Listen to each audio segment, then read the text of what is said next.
My name is Evelyn Brooks Higginbotham. I am, thank you. I am chair of the Department of History, and that's the department, that's the department that conferred the PhD on W.E.B. Du Bois in 1895.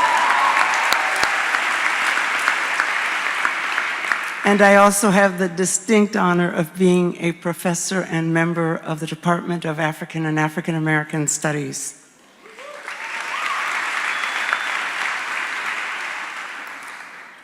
The colleagues of Bryan Stevenson and his fellow social justice warriors speak of him in glowing, even spiritual terms.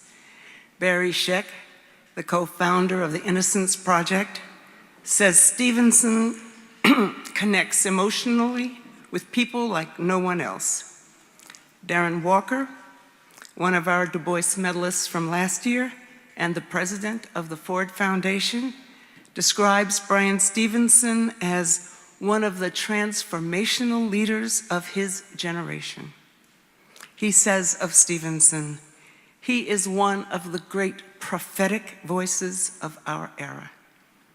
Anthony Romero, the executive director of the American Civil Liberties Union, says, most of us who do this kind of work are good. He's head and shoulders above us all. He's a genius. He's our Moses. And Archbishop Desmond Tutu referred to Bryan Stevenson as America's Nelson Mandela.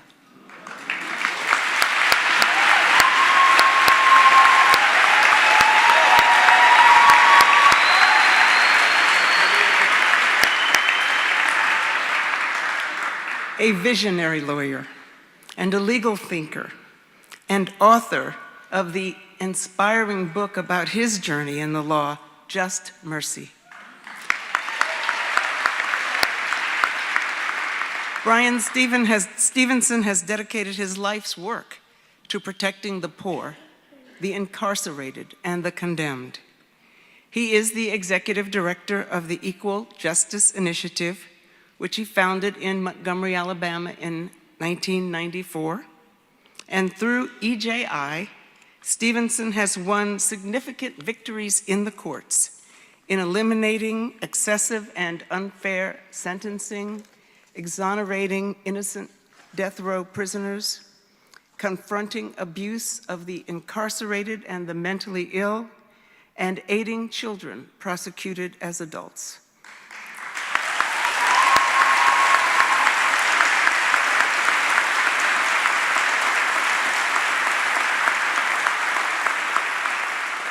He has helped to move 125 condemned people off of death row.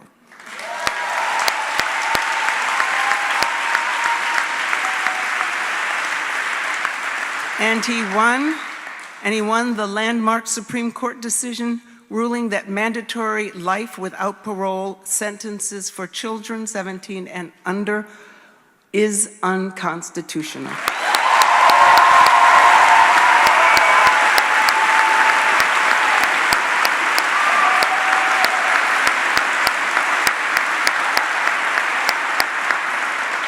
Bryan Stevenson decided to enter the legal profession because he believed that the law had the broadest power over people's lives, and he recognized that the law had been deployed to deadly effects against Black communities throughout history, at least the history of the United States, not only during the time of slavery, but even afterward, when the brutality of slavery was translated into segregation laws and disfranchisement laws designed chiefly to disempower free African American citizens.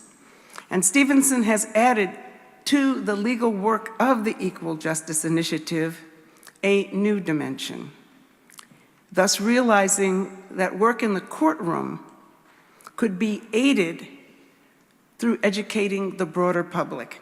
And so in April of this year, he opened in Montgomery the National Memorial for Peace and Justice, which honors the lives of thousands of African Americans lynched in acts of terror.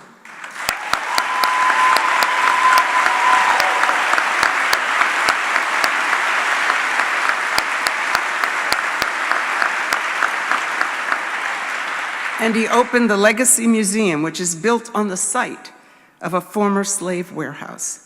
And the museum and memorial was described by the Washington Post. The writer Jonathan Capehart says, it is a, quote, visible manifestation of an argument Stevenson has been making eloquently for years.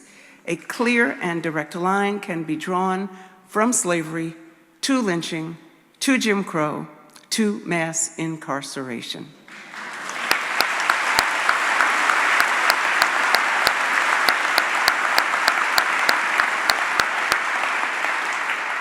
Bryan Stevenson received an honorary degree from Harvard University in 2015, and after that ceremony, he went to the Harvard Law School for its commencement.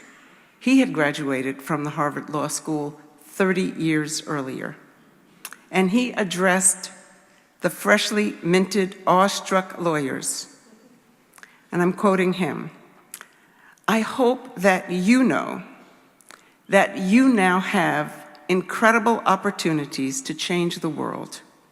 And I hope that you know you can change the world." So for his tireless efforts to create a different narrative about race, to acknowledge our past, to better shape our future, and to ensure that the rights and freedoms of all American citizens are protected and exercised, the Hutchins Center presents the W.E.B. Du Bois to my hero, Bryan Stevenson.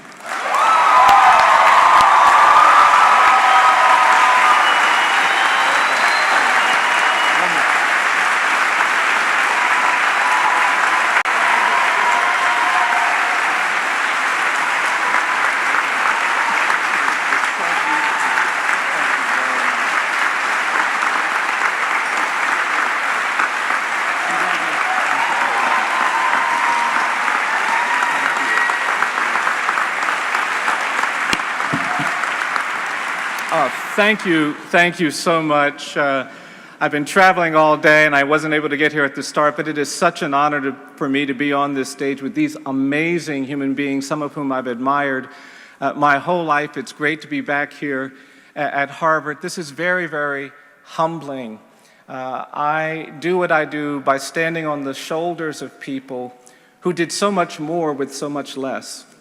I started my education in a colored school. I grew up in a county where black kids couldn't go to the public schools. There were high schools. There were no high schools for black kids when my dad was a teenager, but because committed activists came into our community, they opened up doors for me.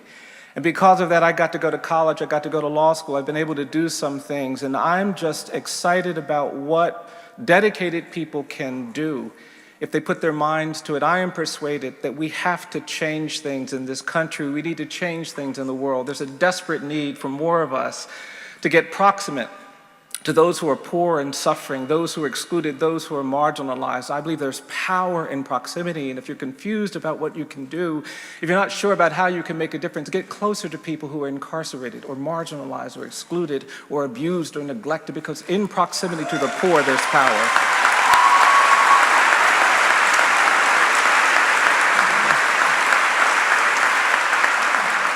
I'm also persuaded that we have to change some of the narratives out there. You know, we talk about policies and issues, but there are narratives underneath the issues. We've been governed for too long by the politics of fear and anger. There are people who want us to believe that we can only do what's in our personal interest, and they want us to be cowed by fear and anger.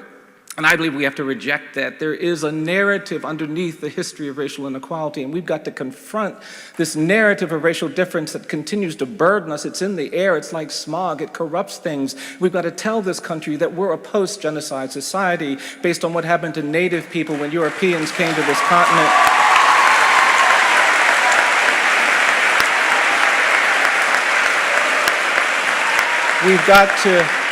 We've got to remind people that the great evil of American slavery wasn't involuntary servitude. It was this narrative of racial difference, this ideology of white supremacy, and the 13th Amendment doesn't deal with the ideology of white supremacy. It doesn't.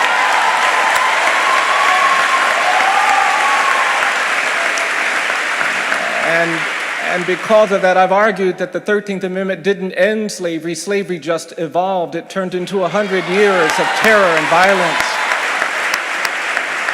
And I think if we just recognize that the demographic geography of America was shaped by terrorism, the black people in Cleveland and Chicago and Detroit and Boston and Los Angeles and Oakland didn't go to those communities as immigrants looking for new economic opportunities. They went to those communities as refugees, exiles from terror in the American South.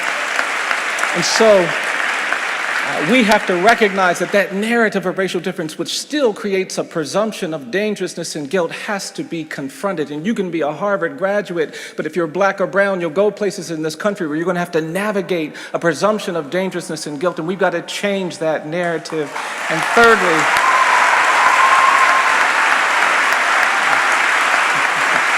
you're so kind. But I'm also persuaded that we can't change things if we don't stay hopeful. That's my most urgent word to everybody. We've got to stay hopeful. Hopelessness is the enemy of justice. Injustice prevails where hopelessness persists. You've got to hold on to your hope because you're either hopeful or you're the problem. Hope is the thing that gets you to stand up when other people say sit down. Hope will make you speak when other people say be quiet. Your hope is your superpower. Hope is what brought us here. It's what got us to this place.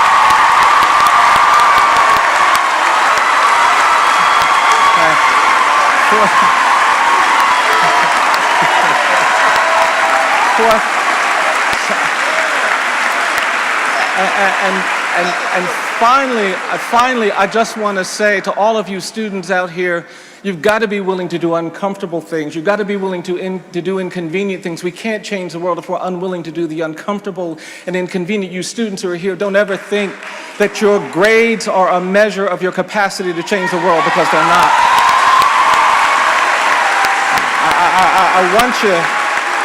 I want you to study hard, but I don't want anybody to think that your income is a measure of your capacity to change the world. It's not. It's not. I've learned one thing, and I'll end with this. I didn't get the pre-warning. I don't even know what I'm supposed to be doing up here, but let me just end with this. I'll just end with this. There's a different metric system that brought W.E.B. Du Bois into the power place that he occupied. There's a different metric system that allowed our foreparents to do the work that they did. There's a different metric system for many of the people on this stage. And for me, that metric system is reflected in one simple story. I'll give it to you. I was giving a talk in a church, and an older black man came into the church. He had a very serious look on his face. He was in a wheelchair. And he was sitting in the back of the church, and he was staring at me with this stern, almost angry look on his face. And I couldn't figure out, why is he looking at me so angrily? And I got through my talk. People were very nice and appropriate, but that older black man kept sitting at the back just staring. And when everybody else walked away, this older man wheeled himself to the front of the church. And when he got in front of me, he looked at me and he said, "Do you know what you're doing?" And I stood there. And then he asked me again, he said, "Do you know what you're doing?" And I mumbled something. I couldn't even remember what I was supposed to say. Then he asked me one last time. He said, "Do you know what you're doing?" And then that older man looked at me. He said, "I'm going to tell you what you're doing." He said, "You're beating the drum for justice. You keep beating the drum for justice." And I was so moved by what he said. I was also really relieved because I just didn't know what he was about to do. And this man grabbed me by my jacket and he pulled me into my wheelchair. He said, "Come here, I'm going to show you something." And that man turned his head. He said, "You see this cut I have behind my right ear?" He said, "I got that cut in Greene County, Alabama, 1963, trying to register people to vote."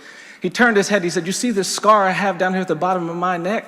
Got that scar in Philadelphia, Mississippi, 1964, trying to register people to vote." He turned his head. He said, "You see this dark spot?" He said, "That's my bruise. Got my bruise in Birmingham, Alabama, 1965, trying to register people to vote." And then this older man looked at me. He said, "Come here, young man, I'm going to tell you something."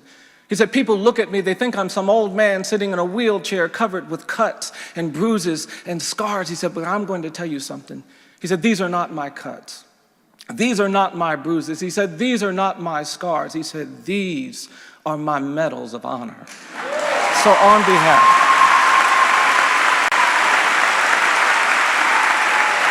And so today, for all of those who have been cut and bruised and scarred to make it possible for people like me to do what I do, I want to use this Medal of Honor to honor them, to reflect the work that they have done, and to thank all of you for inviting me to be part of this incredible community. Thank you all very much.